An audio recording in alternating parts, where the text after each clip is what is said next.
आ रहा है north India में 2025 ने विटनेस किया है अनयूजुअल हाई फ्रिक्वेंसी है थंडरस्टॉर्म की, स्पेशली प्री मानसून सीजन में। ये स्पाइक जो है रिजल्ट है कॉम्प्लेक्स इंटरेक्शन है मेट्रोलॉजिकल डिस्टर्बेंस का, क्लाइमेट चेंज का और लोकल जियोग्राफिकल फैक्टर्स का। इंक्रीज हुए फ्रिक्वेंसी इंटेंसिटी में वेस्टर्न डिस्टर्बेंस की 2025 में आईएमडी ने रिकॉर्ड किया है exceptional number of 7 active western disturbance में अलोन में।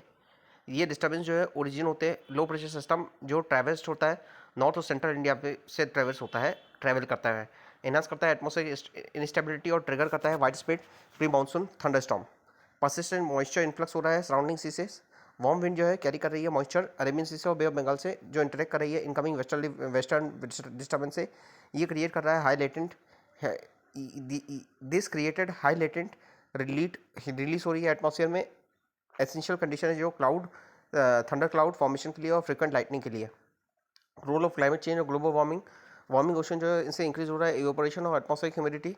According to studies rainfall event जो है वो शॉर्टर हो रहे हैं और मोर इंटेंस हो रहे हैं, जिससे रिजल्ट हो रहा है वायलेंट कन्वेक्टिव थंडरस्टॉर्म में। ग्लोबल वार्मिंग जो है वो कॉस्ट हो रही है इरेक्टिव वेदर पैटर्न कॉस्ट कर रही है, फील कर रही है स्टॉर्म की वेरिएबिलिटी को। लोकल और टोपोग्राफिक इन्फ्लुएंस है इन फुटिल और ओरोग्राफिक रीजन में। राइजिंग एयर जो है ड्यू टू टेरेन फीचर वो सपोर्ट करती है क्लाउड के डेवलपमेंट को, लोकलाइज थंडरस्टॉर्म को। अब मेल्टिंग ऑफ क्रायोस्फीयर की बात करेंगे तो मेल्टिंग ऑफ क्रायोस्फीयर अब manifestation of climate change. Melting जो रही क्रायोस्फीयर की कंप्राइज करता है ग्लेशियर का, आइस शीट का, सी आइस का और परमाफ्रॉस्ट का melt. One of the most visible और अलार्मिंग मैनिफेस्टेशन है क्लाइमेट चेंज का। कंसिक्वेंस की बात करेंगे तो सी लेवल राइज होगा। मीन सी लेवल जो है 1.6 से 1.8 राइज हुआ है 20 सेंचुरी में। रिसेंट जो है फर्दर हायर है। ओशन सर्कुलेशन जो है एटलांटिक मेरीडोनल ओवरटर्निंग सर्कुलेशन ये स्लो हुआ है 30% से 1994 से 2070 के बीच में। ये स्लो हुआ है, डिसरप्शन हो रहा है। फ्रेश वाटर की मेल्टिंग जो है वो डिस्टर्ब कर रही है। फ्रेश वाटर की आइस मेल्टिंग जो है फ्रेश वाटर का इंट्रूजन जो हो रहा है सी में वो डिस्टर्ब कर रहा है एटलांटिक मेरीडोनल ओवरटर्निंग सर्कुलेशन और glacier lake outburst flood. GLOF over 5000 glacier lake जो है फॉर्म हुए हैं हिमालय में। 200 जो है आइडेंटिफाई किए गए हैं पोटेंशियली डेंजरस है उत्तराखंड में, हिमाचल प्रदेश, सिक्किम और जम्मू कश्मीर में। ये सिग्निफिकेंट रिस्क पोज करते हैं डाउनस्ट्रीम जो इंफ्रास्ट्रक्चर कम्युनिटीज़ है उनको, उनके लिए। अब ग्लेशियर लेक आउटबर्स्ट फ्लड की बात करेंगे तो ये सडन रिलीज होता है वाटर का लेक से, जो फॉर्म होते हैं at the side, in the front, within, beneath और on the surface of the glacier. Due to glacier melt होने के कारण जो वाटर रिलीज होता है तो इसे ग्लेशियर लेक आउटबर्स्ट फ्लड बनते हैं। GLOF जो है लोनाक लेक, उससे मैसिव फ्लडिंग हुई और डिस्ट्रक्शन हुआ नॉर्थ सिक्किम में। मिटिगेशन और मैनेजमेंट स्ट्रेटेजीज की बात करेंगे तो गवर्नमेंट ने मेजर्स लिए। NDMA national disaster management authority ने नेशनल गाइडलाइन इशू की है GLOF के मैनेजमेंट के लिए। इंप्लीमेंटेशन होना चाहिए लैंड यूज रेगुलेशन का GLOF प्रोन एरिया में। उसके अर्ली वार्निंग सिस्टम होनी चाहिए, इंस्टॉलेशन होना चाहिए सेंसर का, seismic monitor, real time data collection के लिए। सिक्किम जो अर्ली वार्निंग सिस्टम जो है साउथ लोनाक लेक में सिक्किम में इंस्टॉलेशन किया है। उसके अलावा टेक्निकल मेजर्स कंस्ट्रक्शन होना चाहिए कंट्रोल ड्रेनेज टनल का। उसके अलावा स्पिलवेज रिड्यूस करने के लिए लेक के वॉल्यूम्स को आर्टिफिशियल लोअरिंग होनी चाहिए लेक के लेवल की इन हाई रिस्क एरिया। फैक्टर्स जो ट्रिगर करते हैं ग्लेशियर लेक आउटबर्स्ट फ्लड को तो रैपिड स्लोप मूवमेंट, लैंडस्लाइड होता है, अगर एवलेंचेस होते हैं, रॉकफॉल होता है लेक में तो क्रिएट करता है वेव्स दैट ओवरटॉप करती है और ब्रीच करती है डैम को। उसके बाद increase water flow, heavy rainfall और एक्सेलरेटेड स्नोमेल्ट जो है वो रैपिडली रेस करती है लेक के वाटर लेवल को। Example black carbon fossil fuel से जो एमिट होता है और वुड की बर्निंग जो होती है वो लोअर करती है ग्लेशियर की एल्बिडो को और एक्सीलरेट करती है ग्लेशियर मेल्टिंग को। फिर है तीसरा है सिस्मिक एक्टिविटीज़। हिमालय जो रीजन जो है वो हाईली सिस्मिकली एक्टिव है। ये कॉज करता है डैम रप्चर और lake outburst floods.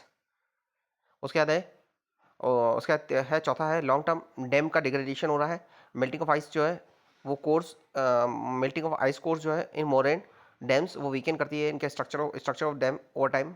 Anthropogenic activities, tourism हो गया, रोड कंस्ट्रक्शन हो गया, हाइड्रो पावर हो गया, ये इंक्रीज कर रही है ग्लेशियर लेक आउटबर्स्ट फ्लड के रिस्क को। इसके बाद हम ज्योग्राफी में करेंगे ओशनोग्राफी ओशन रिलीफ हम स्टडी करेंगे।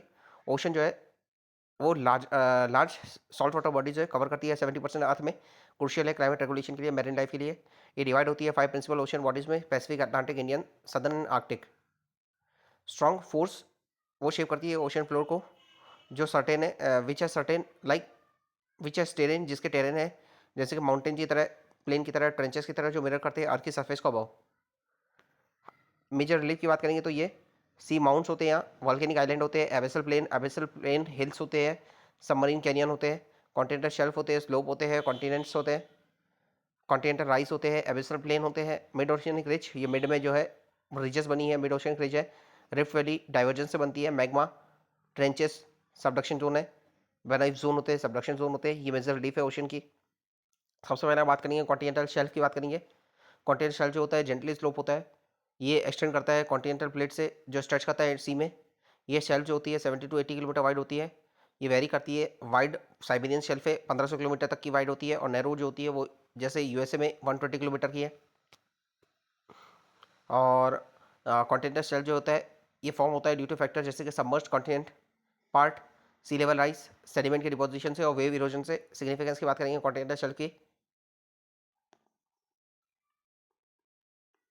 कॉन्टिनेंटल शेल्फ जो है वो सिग्निफिकेंट है, यहाँ रिसोर्स रिसोर्स अवेलेबिलिटी होती है, ठीक है। उसके बाद बात करेंगे कॉन्टिनेंटल स्लोप। कॉन्टिनेंटल स्लोप जो होता है ये कनेक्ट करता है कॉन्टिनेंटल शेल्फ को ओशियन बेसिन से। डेप्थ जो होती है इसकी 200 से 300,000 मीटर तक होती है। ये फीचर करता है कैनियन और ट्रेंचेस फाउंड होती है यहाँ। कॉन्टिनेंटल राइज की बात करेंगे तो ये जहाँ स्लोप जो रीच करता है 0.5 डिग्री से 1 डिग्री, ये रेफर किया जाता है, इसे कॉन्टिनेंटल राइज भी कहते हैं, इसलिए इसे कॉन्टिनेंटल राइज कहते हैं। इंक्रीजिंग डेप्थ के साथ ये वर्चुअली फ्लैट होता है और मर्ज करता है एबिसल प्लेन से। डेप्थ के साथ ये लेवल होने लगता है और ये फर्दर मर्ज करता है कॉन्टिनेंट एबिसल बेसिन से। फिर डीप ओशन प्लेन जिसे हम एबिसल बेसिन कहते हैं, ये फ्लैटेस्ट होती है, स्मूथेस्ट होती है, ये टेरिजिनस होती है। शैलो वाटर सेडिमेंट्स होते हैं इसमें जो बरी करते हैं इरेगुलर टोपोग्राफी को बरी करते हैं। 3000 से 6000 मीटर की डेप्थ होती है। ये प्लेन जो है कवर्ड होता है फाइन ग्रेन सेडिमेंट से जैसे कि क्ले और सिल्ट। फिर ओशन रिजेस की बात करेंगे तो मिड ओशन रिज ये कंपोज होती है 2 चेन ऑफ माउंटेन होते हैं जो सेपरेट होते हैं लार्ज डिप्रेशन से, जिससे जो डाइवर्जेंट बाउंड्री होती है उसके एविडेंट होता है 2 प्लेट डाइवर्ज कर रही है, तो यहाँ डाइवर्जेंस होने के कारण यहाँ वॉल्केनिक इरप्शन होता है और रिजेस का फॉर्मेशन होता है। बेसाल्टिक नेचर की रिजेस होती है। प्लेट टेक्टोनिक्स जो एविडेंस सपोर्ट थ्योरी है वो सपोर्ट करती है। आइसलैंड जो है पार्ट है मिड अटलांटिक रिज का। हाइड्रोथर्मल वेंट की बात करेंगे तो हाइड्रोथर्मल वेंट जो होता है ये फिशर होता है ओशन फ्लोर में near the mid oceanic ridge, जहाँ से जियोथर्मल हीटेड वाटर जो है एक्सपेल होता है into the cold ocean, cold deep ocean में, ठीक है। सी वाटर जो है सीव करता है क्रैक, सी वाटर जो है सीव करता है क्रैक में इन द ओशन क्रस्ट। ये हीटेड होता है बाय अंडरलाइंग मैग्मा से, ये हीट होता है, रिएक्ट करता है मिनरल के साथ और रिच होता है डिजॉल्व मेटल में और सल्फाइड में। ये सुपर हीटेड फ्लूइड जो होता है ये राइज करता है बैक थ्रू द क्रस्ट और इरप्ट करता है द सी फ्लोर जो फॉर्म करता है vents. Ecological scientific economic importance है, ये सपोर्ट करता है यूनिक कीमोसिंथेसिस इकोसिस्टम, इंडिपेंडेंट है सनलाइट से इंडिपेंडेंट है। बैक्टीरिया और आर्किया जो है यूज़ करते हैं हाइड्रोजन सल्फाइड प्रोड्यूस करने के लिए एनर्जी को, जिसे हम कीमोसिंथेसिस बोलते हैं। ये प्रोवाइड हमें इंसाइट देता है ओरिजिन ऑफ लाइफ थ्योरीज, जो लाइफ एक्सट्रीम एनवायरमेंट में कैसे लाइफ ओरिजिन हुई। ये रिच है पॉलीमेटल सल्फाइड में, पोटेंशियल सोर्स है डीप पोटेंशियल सोर्स है डीप सी माइनिंग के लिए जैसे कॉपर जिंक और गोल्ड। फॉलोइंग ओशन रिलीफ जो है ये एसेंशियल अंडरस्टैंड करने के लिए रिलेटेड सरफेस फीचर जैसे कि स्थूमस हो गया, स्ट्रेट हो गया, बेस हो गया, गल्फ हो गया, जो इन्फ्लुएंस करते हैं नेविगेशन को, कोस्टल प्रोसेस को। स्थूमस और स्ट्रेट की बात करेंगे, स्थूमस की बात फीचर्स की बात करेंगे तो स्थूमस होता है, ये स्थूमस और पनामा है, ये अ, दो लैंड मास को सेपरेट कर रहा है और दो वाटर बॉडीज़ को कनेक्ट कर रहा है, ठीक है। स्थूमस जो होता है ये लैंड एरिया होता है और स्ट्रेट जो होता है वो वाटर एरिया होता है, ठीक है। ये नैरो स्ट्रिप ऑफ लैंड होता है जो कनेक्ट करता है दो वाटर बॉडीज़ को कनेक्ट कर रहा है और सेपरेट कर रहा है दो लैंड एरिया को। और स्ट्रेट जो होता है वो वाटर बॉडी होती है जो कनेक्ट करती है दो वाटर बॉडीज़ को, सेपरेट करती है दो लैंड मास को। फिर बात करेंगे इनकी इंपॉर्टेंस और सिग्निफिकेंस की, तो ये स्ट्रेटेजिक मिलिट्री और इकोनॉमिक सिग्निफिकेंस होती है। ये फैसिलिटेट करता है लैंड बेस्ड ट्रांसपोर्टेशन और ट्रेड ये इन्फ्लुएंस करता है ओशन सर्कुलेशन को, जो इंटर्न इफेक्ट करता है वेदर पैटर्न को। और development of port and harbour हो सकता है, यहाँ स्टेट के केस में पोर्ट एंड हार्बर का डेवलपमेंट होता है। ग्लोबल शिपिंग रूट होती है जैसे सुएज कैनाल हो गया। ये स्ट्रेटेजिक मिलिट्री चौक पॉइंट होते हैं जैसे स्टेट ऑफ मोरक्को हो गया। बायोडाइवर्सिटी हॉटस्पॉट होते हैं क्योंकि मिक्सिंग होता है डिफरेंट मैरीन इन्वायरमेंट का, जैसे coral triangle south east Asia में जहाँ इंडियन ओशन और पैसिफिक ओशन मीट करते हैं। उसके बाद बात करेंगे डिफरेंस बे और गल्फ में, तो ये जो है ये बे है और ये जो है वो गल्फ है। तो गल्फ ऑफ मैक्सिको हो गया, बे ऑफ बंगाल हो गया। और दोनों के बीच में डिफरेंस की बात करेंगे। बे जो होता है ये लार्ज बॉडी ऑफ वाटर होता है जो पार्शियली इनक्लोज होता है लैंड से, पर वाइड माउथ होता है, इसका माउथ जो है वाइड है, ये माउथ जो है इसका वाइड है, ठीक है, जो प्रोवाइड करता है एक्सेस टू सी जैसे कि बे ऑफ बंगाल। गल्फ जो होता है ये लार्ज बॉडी ऑफ सी होता है, ओशियन होता है, ये पार्शियली इनक्लोज होता है लैंड से। ये टिपिकली नैरो ओपनिंग होती है इसकी कंपेयर टू बे, जैसे पर्शियन गल्फ। ओपनिंग जो है इसकी नैरो है, देखो gulf of Mexico, Persian gulf. Bay जो होता है फॉर्म्ड होता है due to erosion of coast line की इरोजन से और सब्सिडेंस से, लैंड के सब्सिडेंस से होता है। और गल्फ जो होता है ये टेक्टोनिक एक्टिविटी से होता है, जो मूवमेंट होता है प्लेट का उससे ये फॉर्म होता है, ये क्रिएट करता है लार्ज इंडेंटेशन होता है लैंड में, लार्ज इंडेंटेशन से इसका क्रिएशन हुआ है, ये टेक्टोनिक है, ये जो है इरोजन और डिपोजिशन से होता है, इरोजन से और सब्सिडेंस से होता है, इरोजन से और सब्सिडेंस होता है। सिग्निफिकेंस की बात करेंगे तो बे जो है ऑफन सर्व करता है एक्सीलेंट हार्बर और फिशिंग ग्राउंड, ये प्रोवाइड करता है सेफ एंकरेज और शेल्टर फ्रॉम स्टॉर्म। गल्फ की बात करेंगे, गल्फ जो सिग्निफिकेंट इंटरनेशनल शिपिंग रूट होती है, ये रिच मैरिन बायोडाइवर्सिटी होती है, ऑयल रिजर्व होता है गल्फ में, gulf of Persian gulf, gulf of Mexico. अब बात करेंगे हम सी फ्लोर मैपिंग की। सी फ्लोर मैपिंग जो है इसे हम बाथीमेट्री कहते हैं, ये एसेंशियल अंडरस्टैंड करने के लिए टोपोग्राफी, जियोलॉजी का फीचर और इकोसिस्टम जो है अर्थ ओशन की, रिमोटली ऑपरेटेड व्हीकल जो है और ऑटोनोमस अंडर वाटर व्हीकल जो है इक्विप्ड है विद सोनार और कैमरा के साथ वो यूज़ किया जाता है डिटेल मैपिंग के लिए। ये आइडेंटिफाई करते हैं अंडर वाटर फीचर जैसे कि रीच हो गया, ट्रेंच हो गया, सी माउंट हो गया, ये प्रोवाइड करते हैं इनसाइट टेक्टोनिक एक्टिविटी जो हुई है और नेचुरल रिसोर्स जो अवेलेबल है उसके बारे में।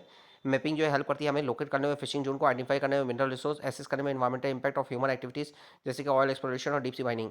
इंटरनेशनल प्रोजेक्ट्स है कई सारे जैसे कि general mathematic chart of the ocean, ये प्रोवाइड करता है जनरल ग्लोबल मैथमेटिक डेटा। उसके अलावा सी बेट 2030 एम है मैप करना एंटायर सी फ्लो को बाय 2030।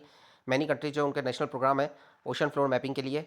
ये इंडियन ओशन बेसिन है, ये इंडिया का समुद्रयान है, इनिशिएट किया गया 2021 में। ये ओशन मिशन जो है एम करता है एक्सप्लोर करना है ओशन इंडिया के ओशन बेड को at 6000 metre depth central Indian ocean में। ये मिशन जो है यूज़ करता है मत्स्य 6000 सबमर्सिबल स्टडी करने के लिए डीप ओशन एनवायरमेंट को, फोकस करता है रिसोर्स एक्सप्लोरेशन को, मैरीन रिसर्च को। प्रॉपर्टीज़ की बात करेंगे ओशन वाटर की। ओशन वाटर जो है उसकी यूनिक फिजिकल कैरेक्टरिस्टिक्स होती है जो इफेक्ट करती है वेदर को, मैरीन लाइफ को, क्लाइमेट को। थ्री मेन प्रॉपर्टीज़ है टेम्परेचर, सैलिनिटी और डेंसिटी। ये क्लोजली कनेक्टेड है और इन्फ्लुएंस करते हैं ओशन के बिहेवियर को। ये फैक्टर जो शेप करते हैं मेरीन इन्वायरमेंट को, एक तो टेम्परेचर, दूसरा है सैलिनिटी और तीसरा है डेंसिटी। डेंसिटी डिटरमाइन करती है बॉयंसी और ओशन के स्ट्रेटिफिकेशन को, सैलिनिटी जो है वो इफेक्ट करती है वाटर की डेंसिटी को, मैरीन इकोसिस्टम को, टेम्परेचर जो है वो इन्फ्लुएंस करता है मैरीन लाइफ को, ओशन करंट को। टेम्परेचर की बात करेंगे, ओशन सरफेस टेम्परेचर जो वो रेंज करता है -2 डिग्री पोलर रीजन में, 230 डिग्री इक्वेटर रीजन में। ये डिस्ट्रीब्यूशन ऑफ टेम्परेचर जो है इन्फ्लुएंस होता है कई सारे फैक्टर्स से जो वो नेचुरल भी होते हैं और जियोग्राफिकल फीचर भी होते हैं। फैक्टर जो अफेक्ट करते हैं ओशन के टेम्परेचर डिस्ट्रीब्यूशन को, पहले लैटिट्यूड और सोलर रेडिएशन, डायरेक्ट सनलाइट जो आती है इक्वेटर पे, जबकि पोलर रीजन में जो है वो सनलाइट जो है लेस होती है, तो टेम्परेचर इक्वेटर पे ज़्यादा रहेगा। Ocean current, warm ocean current जहाँ रहेगा वहाँ टेम्परेचर हाई रहेगा। कोल्ड ओशन करंट, पोल में कोल्ड ओशन करंट आएगा और हाई लेटीट्यूड से लोअर लेटीट्यूड से हाई लेटीट्यूड में करंट जाएगा तो वार्म करंट होगा और ये कैरी करेगा अपने साथ वार्म वाटर, तो ये वार्मिंग इन्फ्लुएंस देगा, तो वार्म करंट हो गया। तीसरा है geographical feature and wind pattern. Shallow area जो होते हैं वो वार्मर होते हैं और विंड पैटर्न जो है शिफ्ट करता है सरफेस वाटर को, ये अफेक्ट करता है टेम्परेचर को। अपवेलिंग और डाउनवेलिंग, नीचे से पानी आएगा तो अपवेलिंग होगी, तो ये कोल्ड वाटर लाएगा अपने साथ न्यूट्रिएंट आएगा। ह्यूमन एक्टिविटीज़ जैसे क्लाइमेट चेंज हो गया, पॉल्यूशन हो गया, वो ऑल्टर करता है ओशन के टेम्परेचर को ग्लोबली और लोकली। तो ये हमारा हो गया फैक्टर जो इफेक्ट करते हैं टेम्परेचर को। वर्टिकल वेरिएशन ओशन टेम्परेचर में, वर्टिकल डिस्ट्रीब्यूशन ऑफ टेम्परेचर जो है डीप ओशन में वो इन्फ्लुएंस होता है density driven water movement. Maximum temperature जो ओशन का फाउंड होता है सरफेस पे due to direct solar energy, और हीट कंडक्शन अलाउंड जो है ट्रांसफर करता है only small proportion of heat downward. Convection जो है प्ले करता है क्रूशियल रोल ट्रांसमिट करने में हीट को lower section of the ocean में। सरफेस लेयर की बात करेंगे तो ये मिक्स लेयर होती है। डेप्थ ये एक्सटेंड होता है एट 200 मीटर तक एक्सटेंड होता है। टेम्परेचर की बात करेंगे तो वार्मर होता है ड्यू टू सनलाइट और मिक्स होती है, ये इसमें मिक्सिंग होती है विंड से और वेव से, चेंज होता है विद सीजन और ये इंटरेक्ट करता है एटमोसफेयर से डायरेक्टली। थर्मोक्लाइन की बात करेंगे तो ये 200 से 1000 मीटर तक होता है। यहाँ रैपिड डिक्रीज होता है डेप्थ में, rapid decrease with depth. Temperature जो है रैपिड डिक्रीज होता है डेप्थ के साथ और लेस प्रोनाउंस होता है पोलर रीजन में। ये एक्ट करता है as a barrier to mixing, ये सेपरेट करता है वार्म सरफेस वाटर को कोल्ड डीपर वाटर से। डीप ओशन की बात करेंगे तो ये 1000 मीटर से ज़्यादा का होता है। ये कोल्ड और यहाँ टेम्परेचर कोल्ड यूनिफॉर्म होता है, टिपिकली 0 डिग्री से 3 डिग्री तक का होता है। ये वेस्टेबल होता है, लिटिल टेम्परेचर चेंज होता है, ठीक है।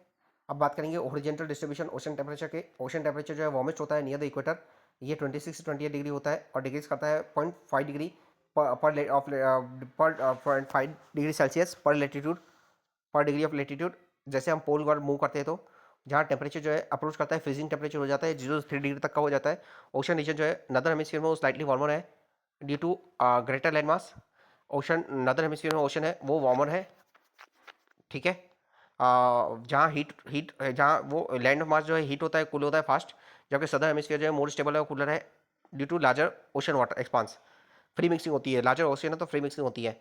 रीजनल वेरिएशन जो है अकर करता है, जैसे वार्म करंट जो है जैसे गल्फ स्ट्रीम और कोल्ड करंट कैलिफोर्निया करंट जो है वो क्रिएट करता है टेम्परेचर डिफरेंस। इसके बाद बात करेंगे सैलिनिटी की। तो ओशन सैलिनिटी जो है मेजर करती है amount of dissolve salt in the sea water, जो एक्सप्रेस करता है in the part of in part per thousand PPT.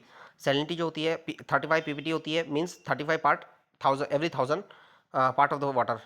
Water water with the salinity about 25 24.4 24.7 PPT जो कंसिडर किया जाता है ब्रेकिश। 24.7 से ज़्यादा होती है अगर पीपीटी तो ब्रेकिश होता है। आइसो लाइन होती है मैप में जो कनेक्ट करती है लोकेशन जहाँ इक्वल सैलिनिटी है। ये हेल्प करती है विजुअलाइज करने में सैलिनिटी के डिस्ट्रीब्यूशन को। फैक्टर जो डिटरमाइन करते हैं सैलिनिटी को, तो फ्रेश वाटर का इन्फ्लक्स, फ्रेश वाटर का इन्फ्लक्स पॉलर वाटर में होता है तो सैलिनिटी कंपेरेटिवली लो होती है as compare to equator region. यहाँ लेस इवेपोरेशन होता है, मिक्सिंग फ्रेश वाटर की होती है, आइस मेल्ट से जो फ्रेश वाटर है उसकी मिक्सिंग होती है। तो पहला है फ्रेश वाटर का इन्फ्लक्स, दूसरा है इवेपोरेशन।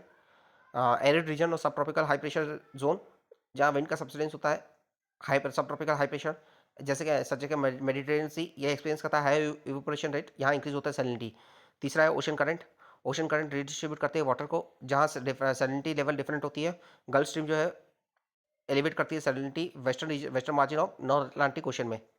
टेम्परेचर की बात करेंगे, सैलिनिटी जो है सैलिनिटी टेम्परेचर और वाटर डेंसिटी जो होती है वो इंटरकनेक्टेड होती है। हायर टेम्परेचर होता है जनरली कोरिलेट करता है हायर सैलिनिटी से। फॉर एग्जांपल ट्रॉपिकल एरिया में टिपिकली हायर सैलिनिटी होती है due to increase evaporation rate. Understand करना इस फैक्टर को क्रुशियल है, इन फैक्टर को अंडरस्टैंड करना क्रुशियल है क्योंकि ये सिग्निफिकेंट रोल प्ले करते हैं ओशन के सर्कुलेशन में। ओशन सर्कुलेशन है मेरीन इकोसिस्टम में और ग्लोबल क्लाइमेट पैटर्न में। Principle of constant proportion in ocean salinity. The principle of constant proportion, ये इसे हम फॉरशेमर प्रिंसिपल कहते हैं, फॉरशेमर प्रिंसिपल कहते हैं, फॉरशेमर प्रिंसिपल कहते हैं। ये क्या कहता है, ये स्टेट करता है कि while the total salinity of sea water जो है वो वेरी करती है place to place, but the relative proportion of the major dissolve salt जो रहती है, प्रोपोर्शन जो रहता है मेजर डिसॉल्व सॉल्ट का वो रिमेन नियरली कांस्टेंट रहता है throughout the ocean. Simple word में अगर हम बात करें सिंपल टर्म में, even if the one sample of the sea water जो है उसके पास अगर 34 पीपीटी ऑफ सॉल्ट है और अनदर है जिसमें 36 पीपीटी है, the ratio of the key ions जैसे क्लोराइड हो गया, सोडियम हो गया, सल्फाइड हो गया, मैग्नीशियम होगा, वो नियरली सेम होगा सभी में, चाहे वो पीपीटी 34 है या 36 पीपीटी हो, पर ये जो कंस्टिट्यूएंट है ये सेम प्रोपोर्शन में होंगे सब जगह। क्यों ये इंपॉर्टेंट है, ये प्रिंसिपल अलाउ करता है साइंटिस्ट को मेजर करने के लिए only one major salt ion, typically chloride, और देन ये कैलकुलेट देयर ये वहाँ उसके बाद ये कैलकुलेट करते हैं टोटल सैलिनिटी। रेशियो जो होता है क्लोराइड का टू टोटल सैलिनिटी यूजुअली जो है 55% होता है, क्लोराइड जो है 55% होता है टोटल सैलिनिटी पे। टोटल सैलिनिटी जो है वेरी करती है due to evaporation, precipitation, river का inflow, ice melting, but the salt composition जो होता है वो रिमेन रिमार्केबली यूनिफॉर्म रहता है globally in the open ocean. Exceptional जो है एक्सेप्शन कैन अकर हो सकते हैं सेमी क्लोज और आइसोलेटेड एरिया में, जैसे कि बाल्टी सी हो गया, डेड सी हो गया, जहाँ सैलिनिटी जो होती है वो इन्फ्लुएंस होती है बाई रेस्ट्रिक्टेड मिक्सिंग। एप्लीकेशन की बात करेंगे तो ये यूज होता है डिटरमाइन करने के लिए सैलिनिटी बाय मेजर करना है only chloride concentration via via titration titration और इंस्ट्रूमेंट। दूसरा ये हेल्प करता है स्टडी करने में वाटर मास को और ट्रैक करने में ओशन करंट को। फिर हॉरिजॉन्टल डिस्ट्रीब्यूशन की बात करेंगे ओशन सैलिनिटी की, तो ट्रॉपिकल रीजन में near equator in tropic region में ocean tend to be more saline क्योंकि हायर इवेपोरेशन रेट होता है, ये लीव करता है सॉल्ट बिहाइंड और इंक्रीज करता है सैलिनिटी को। सब ट्रॉपिकल हाई प्रेशर बेल्ट में ये कैरेक्टराइज होता है सिंकिंग एयर होती है, क्लियर स्काई होती है, लो प्रेसिपिटेशन होता है जिससे हाई सैलिनिटी लेवल होती है। सब पोलर रीजन में एक्सपीरियंस करता है इन्फ्लक्स होता है फ्रेश वाटर का मेल्टिंग रिवर से, मेल्टिंग ग्लेशियर से, और इसे लोअर सैलिनिटी होती है। Vertical distribution of ocean salinity की बात करेंगे तो सरफेस लेवल पे ये इन्फ्लुएंस होता है इवेपोरेशन से, प्रेसिपिटेशन से और फ्रेश वाटर इनपुट से, रिवर से, आइस बेल्ट से। ये प्रोसेस जो होती है इसे हायर हायर और लो लेवल सैलिनिटी होती है, डिपेंड करता है कि वहाँ रिवर इन्फ्लक्स ज़्यादा है, अगर रिवर इन्फ्लक्स ज़्यादा होगा तो सैलिनिटी लो होगी, अगर इवेपोरेशन ज़्यादा होगा तो सैलिनिटी ज़्यादा होगी, प्रेसिपिटेशन ज़्यादा होगा तो सैलिनिटी कम होगी। दूसरा है हेलोक्लाइन। हेलोक्लाइन बात करेंगे ये जोन होता है जो कैरेक्टराइज होता है सिग्निफिकेंट डिक्रीज होता है सैलिनिटी में due to mixing of more saline surface water with deeper less saline water. तो यहाँ मिक्सिंग होती है तो यहाँ स्टीप डिक्लाइन होता है हेलोक्लाइन। हेलोक्लाइन में स्टीप डिक्लाइन होता है सैलिनिटी में। फिर डीप ओशन सैलिनिटी, इन डीप ओशन में सैलिनिटी जो वेरी नहीं करती है ज़्यादा, विच डेप्थ के साथ ज़्यादा वेरी नहीं करती है। अब here is a quick dive into the various into the varies into how it varies across different region, कैसे ये वेरी करता है अक्रॉस डिफरेंट रीजन। तो इसमें इंडियन पैसिफिक और अटलांटिक की बात करेंगे। पहले इंडियन ओशन में ओवरऑल ये इसका एवरेज सैलिनिटी जो है 35 पार्ट पर थाउजेंड है। बे ऑफ बंगाल जो है सी करता है लोअर सैलिनिटी है क्योंकि यहाँ फ्रेश वाटर का इन्फ्लक्स होता है माइटी रिवर गंगा से। इन कॉन्ट्रास्ट अरेबियन सी जो होता है बोस्ट करता है हायर सैलिनिटी क्योंकि यहाँ इवेपोरेशन ज़्यादा होता है, मिनिमल फ्रेश वाटर का इनपुट है। फिर पैसिफिक ओशन की बात करेंगे तो वास्ट साइज है इसका, यूनिक शेप है, ये प्ले करता है की रोल सैलिनिटी के वेरिएशन में। अपवेलिंग होती है eastern Pacific, lower eastern upwelling जो होती है इन द ईस्टर्न पैसिफिक वो लोअर करता है सैलिनिटी को। तो अपवेलिंग जो होती है ईस्टर्न पैसिफिक में उससे लोअर सैलिनिटी होती है ईस्टर्न पैसिफिक में। वार्मर ट्रॉपिकल सब ट्रॉपिकल रीजन जो होते हैं वेस्ट पैसिफिक वेस्ट में, इन वेस्ट जो है वो एक्सपीरियंस करता है हाई इवेपोरेशन जिससे हाई सैलिनिटी होती है। तो ईस्ट में जो है सैलिनिटी लो होती है, वेस्ट में पैसिफिक ट्रॉपिकल वेस्ट पे ट्रॉपिकल और सब ट्रॉपिकल वेस्ट में सैलिनिटी हाई होती है। फिर अटलांटिक की बात करेंगे तो नॉर्दर्न रीजन में जैसे कि सब पोलर नॉर्थ अटलांटिक में लोअर सैलिनिटी होती है क्योंकि आइस मेल्ट होती है और प्रेसिपिटेशन होता है। जैसे वाटर ट्रैवल करता है साउथ, इवेपोरेशन जो रेट जो इंक्रीज होता है, वार्म करंट जो है जैसे कि गल्फ स्ट्रीम जो है कंट्रीब्यूट करता है हाई सैलिनिटी में। सॉल्टियस पॉकेट जो वो फाउंड होता है वो सब ट्रॉपिकल हाई प्रेशर बेल्ट में होता है जैसे कि सरगासो सी। इसके बाद बात करेंगे डेंसिटी की। डेंसिटी की बात करेंगे तो डेंसिटी जो डिफाइंड होती है mass of substance per unit of volume, per unit volume, mass of the substance, mass substance के मास को। तो ये mass of the substance per unit volume, mass of a substance. तो वो डेंसिटी की अगर हम बात करेंगे तो डेंसिटी हमें याद रखना है कि डेंसिटी जो होता है उसमें मास ऑफ सब्सटेंस होता है पर यूनिट वॉल्यूम में, पर यूनिट वॉल्यूम में। ये डिटरमाइन करता है कितना हैवी और कितना लाइट है substance relative to its volume. In practical term density जो है अफेक्ट करती है वेदर समथिंग विल सिंक और फ्लोट। डेंस ऑब्जेक्ट है वो सिंक करता है और लेस डेंस जो ऑब्जेक्ट है, लेस डेंस ऑब्जेक्ट है वो फ्लोट करता है। एवरेज डेंसिटी की बात करेंगे ओशन की तो ये अप्रॉक्सीमेटली 1.025 ग्राम पर क्यूबिक सेंटीमीटर होता है। दो ये स्लाइटली वेरी करता है, डिपेंडिंग करता है एनवायरमेंट में और रीजनल कंडीशन पे डिपेंड करता है। In case of ocean water density जो वो कांस्टेंट नहीं होती है, वेरी करती है, डिपेंडिंग करता है। थ्री मेजर फैक्टर में डिपेंड होती है, टेम्परेचर, सैलिनिटी और प्रेशर। फैक्टर जो कंट्रोल करते हैं वाटर की डेंसिटी को, पहला है टेम्परेचर। टेम्परेचर जो सिग्निफिकेंट होता है, सिग्निफिकेंट इफेक्ट होता है इसका सी वाटर डेंसिटी पे। जब सी वाटर जो है हीटेड होता है सोलर रेडिएशन से, ये एक्सपांड करता है, लेस डेंस होता है। On the other hand cooling करता है, कूलिंग जो है उससे कॉन्ट्रास्ट होता है। कूलिंग से क्या होता है, वाटर हैवी होता है, डेंस हो जाता है, डेंसिटी इंक्रीज होती है कूलिंग वाटर की। तो ये रिलेशन जो एक्सप्लेन करता है वार्म और ट्रॉपिक वाटर जो है वो लेस डेंस रहेगा। ये इफेक्ट टेम्परेचर का डेंसिटी पे वो मोर प्रोनाउंस्ड है इक्वेटोरियल और ट्रॉपिकल रीजन में क्योंकि ग्रेटर वेरिएशन होता है सरफेस हीटिंग में। पहला टेम्परेचर हो गया, दूसरा हम बात करेंगे सैलिनिटी। सैलिनिटी जो कंसंट्रेशन ऑफ डिजॉल्व सॉल्ट बढ़ेगा। मोर सैलिनिटी प्रेजेंट है अगर तो मास पर वॉल्यूम इंक्रीज होगा, डेंसर होगा वो। सॉल्ट जो है वो अफेक्ट करता है फ्रीजिंग पॉइंट को और temperature of the maximum density, temperature जो है of maximum density in pure water.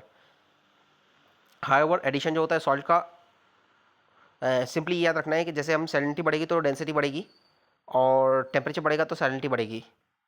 Higher salinity जो है कंट्रीब्यूट करती है हायर वाटर डेंसिटी को, स्पेशली इन द रीजन जहाँ एवोपरेशन रेट हायर होता है। तीसरा है प्रेशर। जैसे हम डीपर जाते हैं ओशन में तो प्रेशर जो है इंक्रीज होता है due to weight of overlying water.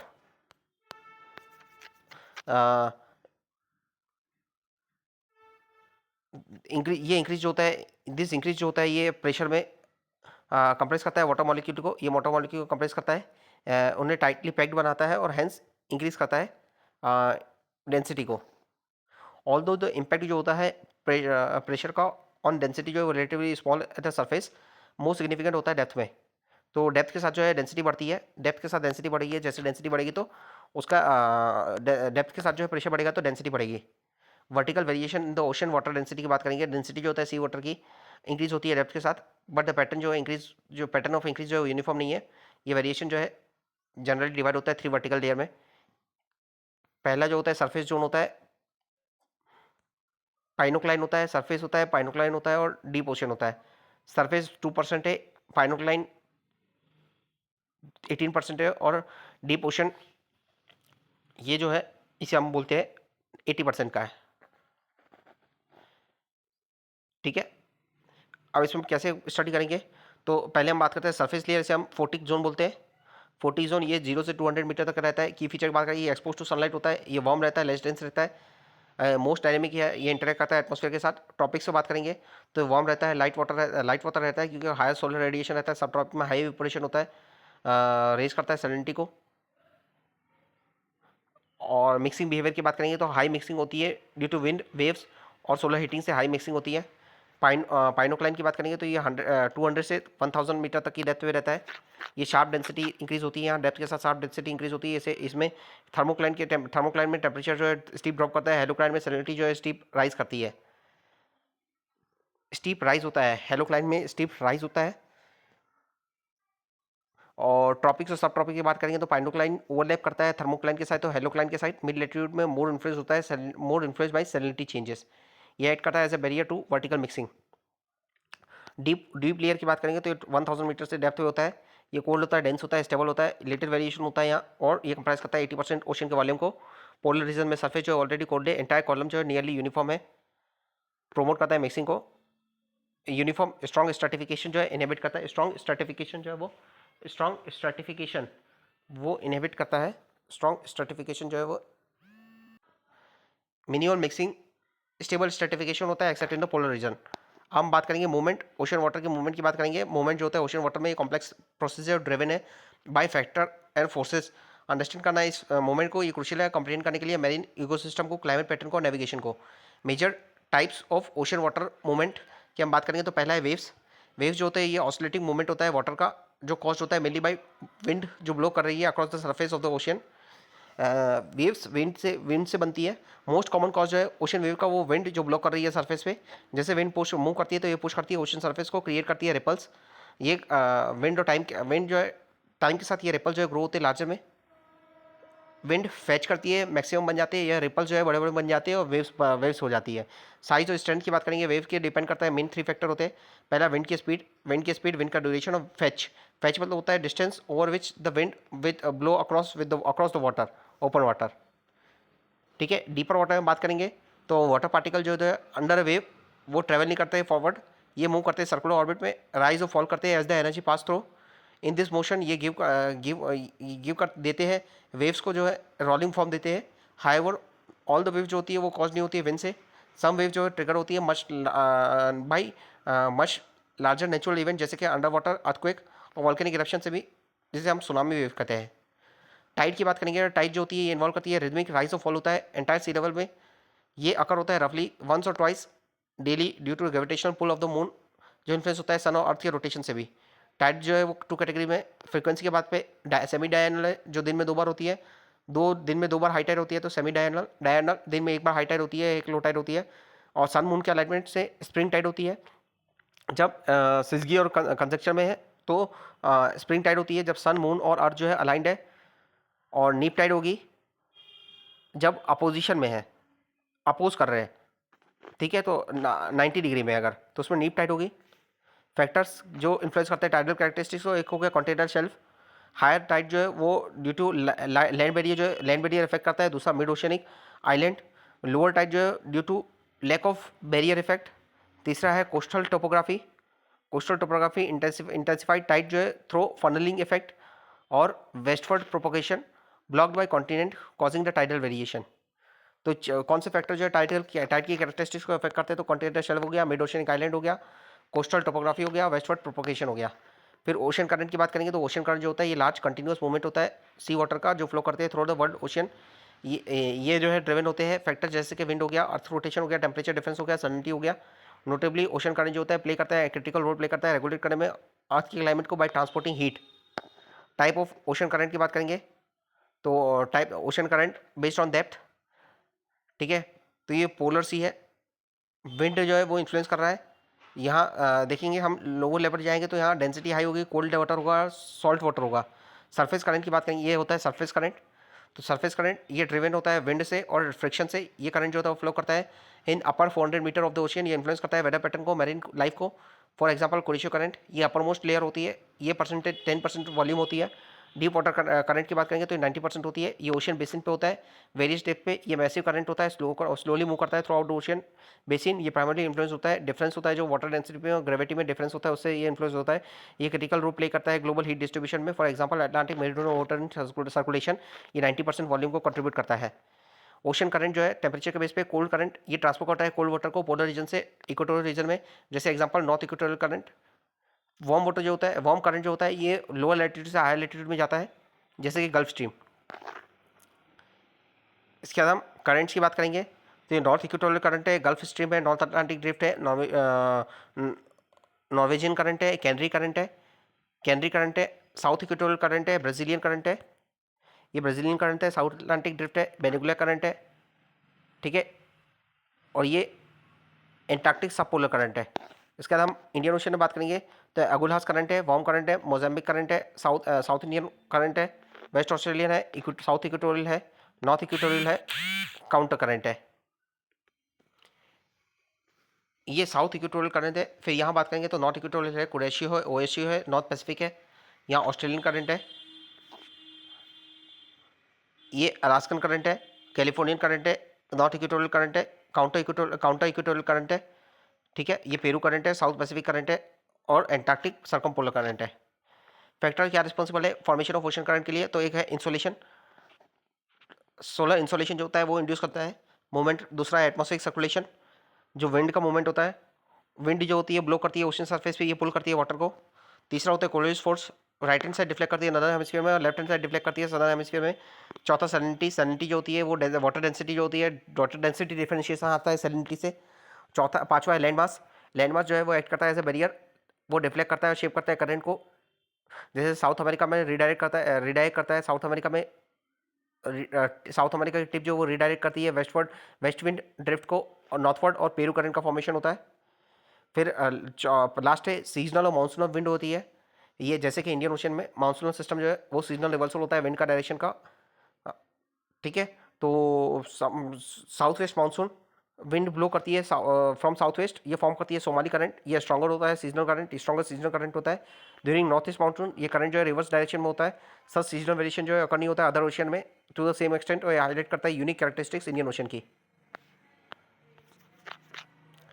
In factor को अंडरस्टैंड करके हम डीपर अप्रिशिएशन कर सकते हैं ओशन डायनेमिक को, नेचर को। ये प्रोफाउंड इम्पैक्ट होता है इसका हमारे प्लानट क्लाइमेट में। इम्पैक्ट की बात करेंगे ओशन करंट का ऑन क्लाइमेट एंड ज्योग्राफी। तो डिजर्ट के फॉर्मेशन में जहाँ कोल्ड करंट है तो ये फॉग होगी, एरिडिटी होगी, ये रिड्यूस करेगा मॉइस्चर कंटेंट को, ड्राइंग इफेक्ट होगा जैसे कि नामिब डिजर्ट। तो कोल्ड करंट जो है, दूसरा है रेनफॉल, वार्म ओशन करंट जो है वो प्रेसिपिटेशन लाता है कोस्टल एरिया में। वार्म करंट जो होता है पैरेलल, अगर वार्म करंट अगर फ्लो कर रहा है parallel to the east coast of tropical subtropical continent, इससे वार्म होगी और रेनी क्लाइमेट होगा। जैसे क्रोएशिया करंट जो है ह्यूमिड और वार्म क्लाइमेट लाता है। इसके बाद मॉडरेटिंग इफेक्ट होता है ओशन करंट जो होता है, इसका मॉडरेटिंग इफेक्ट होता है।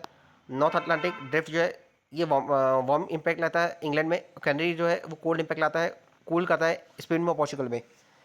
चौथा बात करेंगे फिशिंग में, मिक्सिंग होती है कोल्ड वाटर की और वार्म वाटर की, ये फर्टाइल फिशिंग ग्राउंड डेवलप करता है जैसे कि ग्रैंड बैंक न्यू फाउंडलैंड में, उसके कनाडा में, north eastern coast of Japan में, ठीक है। ये रिप्लेनिश करता है ऑक्सीजन को, प्रमोट करता है प्लैंकटन की ग्रोथ को, प्राइमरी फूड सोर्स होता है फिश के लिए।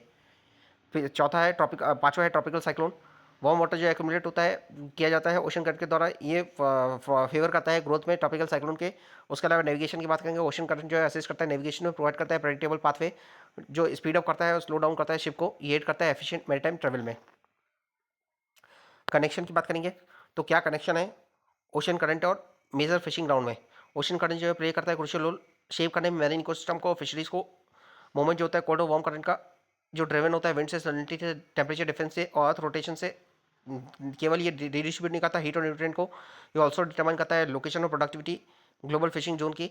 ये इन्फ्लुएंस होता है कोल्ड ओशन वाटर और अपवेलिंग्स जो होती है वो इंड्यूस करती है, इनरिच करती है प्लैंकटन को, प्लैंकटन की ग्रोथ को।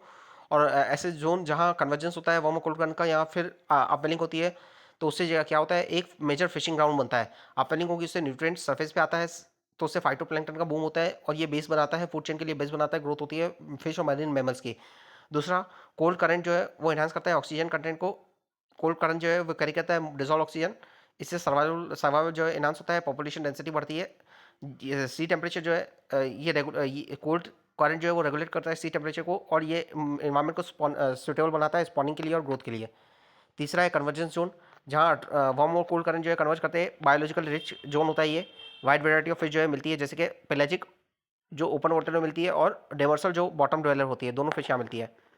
मेजर फिशिंग ग्राउंड की बात करेंगे तो जापान रीजन में मेजर फिशिंग ग्राउंड है, ये ग्रैंड बैंक के पास फिशिंग ग्राउंड है जहाँ वार्म और कोल्ड करंट का कन्वर्जेंस होता है, वहाँ फिशिंग ग्राउंड है।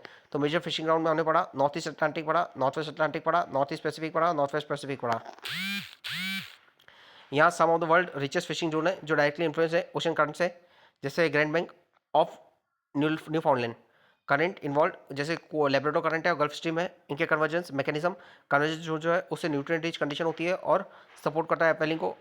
फिश कॉट, इसमें कॉड हेडॉक और हेलीबर्ट मिलती है। सिग्निफिकेंस की बात करें तो historically among the richest fishing ground है, though over fishing led to the decline in the 20th century.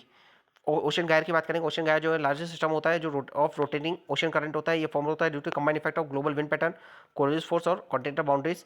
ये टिपिकली मूव करता है क्लॉकवाइज डायरेक्शन में नदर हेमिस्फीयर में, एंटी क्लॉकवाइज डायरेक्शन में सदर हेमिस्फीयर में।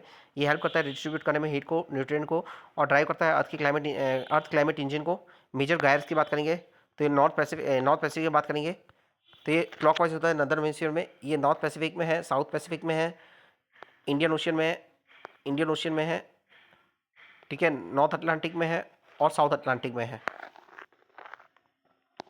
अब बात करेंगे डीप ओशन वाटर सर्कुलेशन की बात करेंगे। डीप ओशन वाटर सर्कुलेशन, इसे हम थर्मोलाइन सर्कुलेशन भी कहते हैं। ये रिफर टू ग्लोबल मूवमेंट होता है ओशन वाटर का deep layer of the ocean, primary driven होता है डिफरेंस ऑफ वाटर डेंसिटी जो टेम्परेचर से और सैलिनिटी से होती है। तो इस थर्मो मतलब टेम्परेचर और हेलाइन मतलब salinity. Unlike the surface of current जो प्राइमरी ड्रिवन होते हैं विंड से, डीप ओशन वाटर जो ऑपरेट करता है मस्ट लोअर टाइम स्केल पे, और ये इन्वॉल्व करता है वर्टिकल हॉरिजॉन्टल मूवमेंट होता है वाटर मास का अक्रॉस द ओशियन बेसिन। ये सिस्टम जो होता है प्ले करता है क्रिटिकल रोल रेगुलेट करने में अर्थ के क्लाइमेट को, डिस्ट्रीब्यूट करता है हीट को, न्यूट्रिएंट को, कार्बन और ऑक्सीजन को थ्रू आउट द ओशियन। ये है थर्मोलाइन सर्कुलेशन। तो इक्वेटर से वार्म वाटर जाएगा और पोल से जो है कोल्ड वाटर जो है आएगा, तो ये पूरे ओशन में डिस्ट्रीब्यूशन होता है। फॉर्मेशन जो है डीप ओशन करंट का, ये rooted in the concept of density driven movement, surface cooling और evaporation at the high latitude. In region जैसे कि नॉर्थ अटलांटिक और अराउंड अंटार्कटिक, सरफेस वाटर जो है वो वेरी कोल्ड होता है और सॉल्टी होता है, क्योंकि लो टेम्परेचर होता है, हाई इवेपोरेशन होता है और सी आइस का फॉर्मेशन होता है। ये लीव करता है सॉल्ट बिहाइंड, इंक्रीज करता है सैलिनिटी को। ये वाटर जो है डेंस होता है देन द लेयर बिलो और बिगिन करता है to sink. Sinking of dense water जो है सिंक होता है, ये डेंस वाटर जो है सिंक करता है to the bottom of the ocean और स्टार्ट करता है spreading horizontally forming the deep ocean water. Global conveyor belt की बात करेंगे तो once the cold dense water जो है सिंक करता है, ये फ्लो करता है along the ocean floor, gradually move करता है towards the equator. In other part of the world especially Indian ocean में, इंडियन और पैसिफिक ओशन में ये डीप वाटर जो है राइज करता है, अपवेलिंग होती है ड्यू टू मिक्सिंग टर्बुलेंस और विंड डाइवर्जेंस। ये वाटर जो है देन वार्म होता है और रिटर्न होता है टू द सरफेस, जहाँ ये फ्लो बैक करता है towards the pole region, complete करता है ग्लोबल लूप को, जिसे हम ग्लोबल कन्वेयर बेल्ट कहते हैं और थर्मोलाइन सर्कुलेशन कहते हैं। कॉन्सेप्ट ऑफ वाटर मास की बात करेंगे, तो वाटर मास जो होती है बॉडी ऑफ वाटर होती है जिसके डिस्टिंक्ट फिजिकल और केमिकल कैरेक्टरिस्टिक होती है, फॉर्म होता है due to specific process ocean में और लार्जर वाटर बॉडीज में। ये कैरेक्टरिस्टिक जो है रिमेन रिलेटिवली स्टेबल रहती है ओवर सिग्निफिकेंट डेप्थ रेंज। ये इसे आइडेंटिफाई बनाता है from the surrounding water. Example of water mass की बात करेंगे तो नॉर्थ अटलांटिक डीप वाटर, ये फॉर्म होता है नॉर्थ अटलांटिक ओशन में। ये characterize by cold water temperature होता है, कोल्ड टेम्परेचर होता है और हाई सैलिनिटी होती है। नॉर्थ अटलांटिक डीप वाटर ये सिंक करता है टू ग्रेटर डेप्थ और ये स्प्रेड होता है साउथवर्ड, ये इन्फ्लुएंस करता है ग्लोबल ओशन सर्कुलेशन को। और दूसरा है एंटार्क्टिक बॉटम वाटर, ये वाटर मास जो है फॉर्म होता है एंटार्क्टिक में सी आइस फॉर्मेशन से, प्रोसेस लाइक जैसे कि सी आइस फॉर्मेशन से। कैरेक्टरिस्टिक्स की बात करें वाटर मास की तो टेम्परेचर और सैलिनिटी, वाटर मास जो है उनकी यूनिक टेम्परेचर और सैलिनिटी होती है जो रिलेटिवली स्टेबल होती है, वो टाइम और डिस्टिंग्विश करती है इनको एडजस्टेड वाटर से। डेंसिटी की बात करेंगे तो कॉम्बिनेशन ऑफ टेम्परेचर और सैलिनिटी जो डिटरमाइन करती है density, difference in density influence करता है वर्टिकल और horizontal movement within the ocean. Formation region की बात करेंगे तो वाटर मास जो है फॉर्म होते हैं स्पेसिफिक रीजन में जहाँ कंडीशन जैसे कि evaporation, precipitation, ice formation, fresh water input जो है सिग्निफिकेंटली इन्फ्लुएंस करता है इनकी प्रॉपर्टीज़ को। डेप्थ रेंज की बात करेंगे वाटर मास जो है टिपिकली ऑक्यूपाई करते हैं distinct depth range. For example some water mass जो है वो फॉर्म होते हैं सरफेस, जबकि अदर जो है डीपर लेवल पे फॉर्म होते हैं। पांचवा है stability, once found water mass जो होता है रिमेन स्टेबल रहते हैं और रिटेन करते हैं अपनी कैरेक्टरिस्टिक्स को लॉन्ग पीरियड के लिए, अलाउ करते हैं इनको to be tracked across the ocean.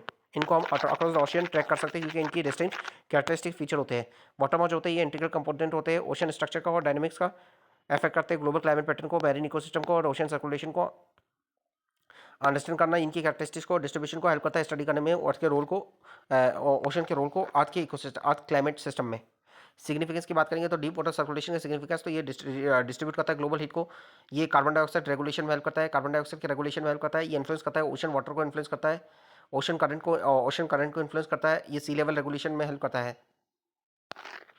Weakening deep water circulation, recent decade में देखा गया है, क्लाइमेट साइंटिस्ट जो है वो ऑब्जर्व किए कि क्लियर साइन है कि डीप ओशन सर्कुलेशन जो है, डीप ओशन सर्कुलेशन सिस्टम जो है पर्टिकुलरली अटलांटिक में वीकन हो रहा है। कॉज ऑफ कंसिक्वेंस जो है अलार्मिंग है। Cause of weakening, global warming हो रही है, मेल्टिंग हो रही है, आइस की मेल्टिंग हो रही है, फ्रेश वाटर ऐड हो रहा है, जिससे सैलिनिटी रिड्यूस हो रही है, डेंसिटी चेंज हो रही है और प्रिवेंट कर रहा है सिंकिंग को। पहला ग्लोबल वार्मिंग हो गया। दूसरा जो है increase precipitation, river run of, contribute कर रही है फ्रेश वाटर इंट्रूजन, क्रिटिकल है डीप वाटर फॉर्मेशन के जोन के लिए। Deep water critical, deep water zone जो है उस पर सैलिनिटी का चेंज आ रहे हैं, जो जहाँ सैलिनिटी जो है क्रिटिकल फैक्टर है डीप वाटर फॉर्मेशन के लिए, डीप वाटर फॉर्मेशन जोन के लिए। तीसरा है ओशन वार्मिंग, वार्मर वाटर जो है लेस डेंस होता है, ये जो इंटरफेयर करता है नॉर्मल प्रोसेस जो होता है वाटर सिंकिंग की हाई लेटिट्यूड पे, उससे इंटरफेयर करता है। साइंटिफिक फाइंडिंग बताती है कि अटलांटिक मेडोनल वाटरिंग सर्कुलेशन जो है वो स्लो डाउन हुआ है 15 से 20% से मिड 20th सेंचुरी में। और आईपीसीसी की रिपोर्ट, असेसमेंट रिपोर्ट 6 जो है वो बताती है, कंफर्म करती है कि स्ट्रॉन्ग एविडेंस है, वीकनिंग हो रहा है, वेरी हाई कॉन्फिडेंस है कि ये कंटिन्यू टू डिक्लाइन होगा। अगर ग्लोबल वार्मिंग जो है परसिस्ट करती है तो ये कंटिन्यू टू डिक्लाइन होगा। उसके बाद बात करेंगे हम सी लेवल चेंज की बात करेंगे। तो सी लेवल चेंज होता है, ये रेफर करता है फ्लक्चुएशन हो रहा है एवरेज सी लेवल में अर्थ की ओशन का रिलेटिव टू देयर लैंड। ये चेंज जो अकर होता है बहुत शॉर्ट टर्म और लॉन्ग टर्म स्कीम में इन्फ्लुएंस होता है by variety of natural and human driven factor. ये क्रिटिकल इंडिकेटर है क्लाइमेट चेंज का और सिग्निफिकेंट इंपैक्ट है इसका कोस्टल एरिया में, इकोसिस्टम में, ह्यूमन इंफ्रास्ट्रक्चर में। Comparison of isostatic and eustatic sea level change की बात करेंगे। आइसोस्टैटिक चेंज क्या होता है, चेंज होता है सी लेवल में रिलेटिव टू लैंड। ये कोस्ट होता है वर्टिकल मूवमेंट हो रहा है अर्थ का उससे।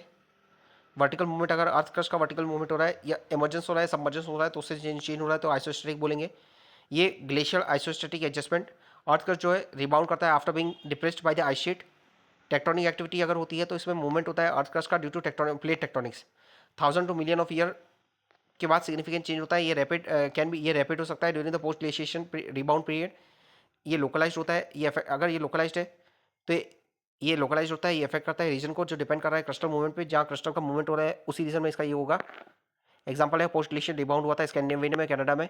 इससे इधर सी लेवल राइज हो सकता है और फॉल हो सकता है, डिपेंड करता है direction of the crystal movement.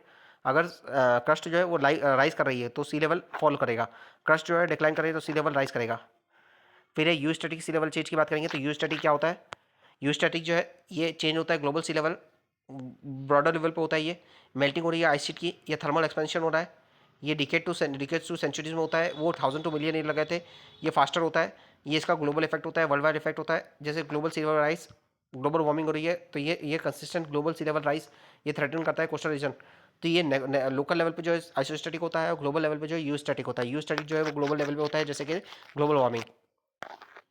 इसके बाद बात करेंगे हम ओशन डिपॉजिट की बात करेंगे। Ocean deposit on the basis of depth. एक तो बिलो 100 फैथम की बात करेंगे तो इसमें पेलेजिक होते हैं और ट्राइजीनस होता है। पेलेजिक में रेड क्ले, रेडियोलाराइन, डायटम, ग्लोबोजेरिन, टेरोपॉड, ग्लोबोजेरिन, रेडियोलाराइन, डायटम और रेड क्ले, ये पेलेजिक डिपॉजिट है। फिर टेरिजीनस डिपॉजिट जो टेरेन से बने हुए, टेरेस्ट्रियल एलिमेंट से बने हुए, तो इसमें blue mud, red mud, green mud, coral mud और वॉल्केनिक मड। ठीक है। फिर दूसरा हो गया शैलो सी डिपॉजिट। शैलो में आता है ग्रेवल, सैंड और मड। लिटोरल डिपॉजिट में आता है ग्रेवल, सैंड, मड, दोनों में सेम आता है। तो लिटोरल डिपॉजिट हो गया, शैलो डिपॉजिट हो गया। और डीप सी डिपॉजिट जो बिलो 100 फैथम है, 100 फैथम के नीचे है, 100 फैथम के नीचे है, उसे हम डीप सी डिपॉजिट। तो एक शैलो डिपॉजिट होता है और डीप होता है। डीप में हो गया, हमने पढ़ा, डीप में हो गया पेलेजिक हो गया और टेरिजिनस हो गया। पेलेजिक हो गया, टेरिजिनस हो गया। पेलेजिक में आ गया blue mud, red mud, green mud, coral mud और वॉल्केनिक मड। पेलेजिक में आ गया रेड क्ले हो गया, टेरोपॉड, ग्लोबोजेरिन, रेडियोलाराइन, डायटम। शैलो डिपॉजिट हो गया और लिटोरल डिपॉजिट हो गया। लिटोरल जो है हाई टाइड और लो टाइड के बीच में जो है वो लिटोरल डिपॉजिट है, और shallow water deposit up to 100 fathom, और 100 फैथम के नीचे वो डीप वाटर डिपॉजिट। ये हो गया हमारा ओशन डिपॉजिट की बात कर ली हमने। ओशन डिपॉजिट जो एक्यूमुलेशन होता है मटेरियल का, जो सेटल होते हैं ओशन के फ्लोर पे। ये मटेरियल जो है आते हैं वेरियस सोर्स से, लिविंग और नॉन लिविंग से हो सकते हैं। ये क्विकली ब्रेक डाउन होते हैं मेन टाइप में टेरिजिनस। ये लैंड ड्रिवन सेडिमेंट से होते हैं, ये ट्रांसपोर्ट होते हैं ओशन में बाय रिवर, विंड और ग्लेशियर। ये डिपेंड करते हैं इनके सोर्स पे। बायोजिनस होते हैं, अगर ये इनका ओरिजिन जो है डेड मैरिन ऑर्गेनिज्म से है। बायोजिनस जो वो दो टाइप के होते हैं, सिलिशियस होते हैं जिनमें सिलिका सेल होती है, टाइनी ऑर्गेनिज्म सिलिका सेल होती है जिससे रेडियोलाइडेन डायटम। अगर कैल्केरियस है जिनमें कैल्शियम कार्बोनेट सेल होती है, जैसे कि फोरामिनीफेरा और कोकोलिथोफोर, फोरामिनीफोरा और कोकोलिथोफोर, ये कैल्केरियस है। सो सिलेशियस होता है, कोलकरियस होता है, टेरिजीनियस हो गया, बायोजीनस हो गया। अब कॉस्मोजीनस की बात करेंगे तो ये रेयर डिपॉजिट होते हैं जो आउटर स्पेस से आते हैं, जैसे कि माइक्रो मीटियोराइट फ्रेगमेंट हो गए और टेक्टाइट हो गए। ठीक है, तो ये कॉस्मोजीनस हो गए। पेलेजिक डिपॉजिट की बात करेंगे तो ये ऑफर करता है glimpse into the life deep ocean में। ये कंसिस्ट करता है ओजस और डीप सी क्ले। ओजस जो होते हैं ये सॉफ्ट मड लाइक सब्सटेंस होते हैं जो बने होते हैं फ्रॉम माइक्रोस्कोपिक शेल से। और डीप सी क्ले जो होती है ये एक्सट्रीमली फाइन पार्टिकल्स होते हैं जो सेटल होते हैं from the water column, settle from the water column. तो ये कॉस्मोजीनस हो गया, पेलेजिक डिपॉजिट हो गया। टेरिजिनस हो गया, बायोजिनस हो गया। अब लास्ट पढ़ेंगे हम हाइड्रोजिनस डिपॉजिट। ये फ्रॉम अदर केमिकल रिएक्शन से होते हैं, सी वाटर में बनते मिनरल जैसे कि मैग्नीज नोड्यूल्स और फॉस्फोराइट प्रेसिपिटेटिंग और settling on the ocean floor. अब मिनरल जो प्रेजेंट है सी बेड में, उसकी हम बात करेंगे। सी बेड जो कंटेन करते हैं three main type of mineral deposit जो कंसिडर किए जाते हैं कमर्शियल एक्सप्लोटेशन के लिए। एक होता है पॉलीमेटेलिक नोड्यूल होता है, ये स्मॉल कम लंप होता है, स्मॉल लंप होता है, ऑफन स्कैटर होता है ओशन फ्लोर पे। ये पार्शियली जो है बरीड होता है सेडिमेंट के नीचे। ये कंटेन करता है वैरायटी ऑफ मेटल जैसे मैग्नीज हो गया, आयरन हो गया, निकल हो गया, कॉपर हो गया, कोबाल्ट हो गया, लीड हो गया, जिंक हो गया। डिटेल डिस्कशन जो है पॉलीमेटेलिक नोड्यूल की वो रिसोर्स टॉपिक में कवर करेंगे। फिर है sea floor massive sulphide SMS, massive sulphide की बात करेंगे तो ये पॉलीमेटेलिक सल्फाइड होता है, इसे हम कहते हैं। ये डिपॉजिट जो होता है रिच होता है कॉपर में, आयरन में, जिंक में, सिल्वर में, गोल्ड में। ये फॉर्म होता है हाइड्रोथर्मल वेंट जो है वहाँ ये बनता है, और मिड ओशियनिक रिज में और वॉल्केनिक आर्क में ये बनता है। तो पॉलीमेटेलिक सल्फाइड, पॉलीमेटेलिक नॉलेज जो है ये सी बेड पे था, सी फ्लोर पे था। और ये जो है पॉलीमेटेलिक सल्फाइड जो है ये जो है वेंट में बनता है, सी फ्लोर वेंट में बनता है। और कोबाल्ट रिच फेरोमैग्नीज क्रस्ट, ये क्रस्ट जो है प्रेसिपिटेट करती है precipitate mineral from sea water on to the seamount और रिजेस पे होती है at the depth of 400 to 7000 metre. ये कंटेन करती है आयरन, मैग्नीज, निकल, कोबाल्ट और rare earth element. International seabed authority जो है हैज़ फॉर अप्रूव किया है 28 एक्सप्लोरेशन कॉन्ट्रैक्ट जो कवर कर रहे हैं 1.3 million square kilometre of sea floor study करने के लिए मिनरल डिपॉजिट को। हाईओवर जो इन्वायरमेंटल इंपैक्ट है डीप सी माइनिंग का remain poorly understood and the major concern है। अब हम बात करेंगे सिग्निफिकेंस की। तो सिग्निफिकेंस क्या है ओशियन डिपॉजिट का? पहला तो इसकी साइंटिफिक रिसर्च। ओशन डिपॉजिट जो है वो प्रोवाइड करते हैं इनसाइट ओशन की जियोलॉजिकल हिस्ट्री में और क्लाइमेट में। ये हेल्प करते हैं साइंटिस्ट को अंडरस्टैंड करने में पास्ट के इवेंट को, इन्वायरमेंट चेंज को, और फॉर्मेशन एवोल्यूशन जो है ओशन और क्रस्ट का, ओशन का और कंटिनेंट का उसको। दूसरा रिसोर्स अवेलेबिलिटी, ओशन डिपॉजिट जो है वो इंडिकेट करता है पोटेंशियल मिनरल है जैसे कि मैग्नीज नोड्यूल हो गया, रिच है निकल में, कॉपर में, कोबाल्ट में, ओवर मिलियन ऑफ ईयर्स। ये इकोनॉमिकली एक्सट्रैक्शन जो है इसका इकोनॉमिकली एक्सटेंशन जो होता है इस डिपॉजिट को सिग्निफिकेंटली कंट्रीब्यूट करता है ग्लोब की इकोनॉमी में। तीसरा बायोडाइवर्सिटी, ओशन डिपॉजिट जो है प्रोवाइड करते हैं हैबिटेट डाइवर्स मेरीन लाइफ के लिए जैसे कोरल रीफ। ये फॉर एग्जांपल ये सपोर्ट करती है वाइड रेंज ऑफ स्पीसीज और प्ले करती है वाइटल रोल मेरीन के इकोसिस्टम में। फिर क्लाइमेट रेगुलेशन, चौथा पॉइंट। सेडिमेंट जो है ओशन डिपॉजिट में ये स्टोर करते हैं कार्बन को, हेल्प करते हैं रेगुलेट करने में अर्थ के क्लाइमेट को, कंट्रोल करते हैं कार्बन साइकिल को और इन्फ्लुएंस करते हैं ओशन कार्बन सिक्वेस्ट्रेशन को। तो ये हमारा ओशन डिपॉजिट भी कंप्लीट हो गया। ओशन डिपॉजिट में हमने टेरिजीनस पढ़ा, बायोजीनस पढ़ा, कॉस्मोजीनस पढ़ा, पेलेजिक डिपॉजिट पढ़ा और हाइड्रोजीनस पढ़ा। ठीक है, ये हमारा डिपॉजिट्स कंप्लीट हो गए।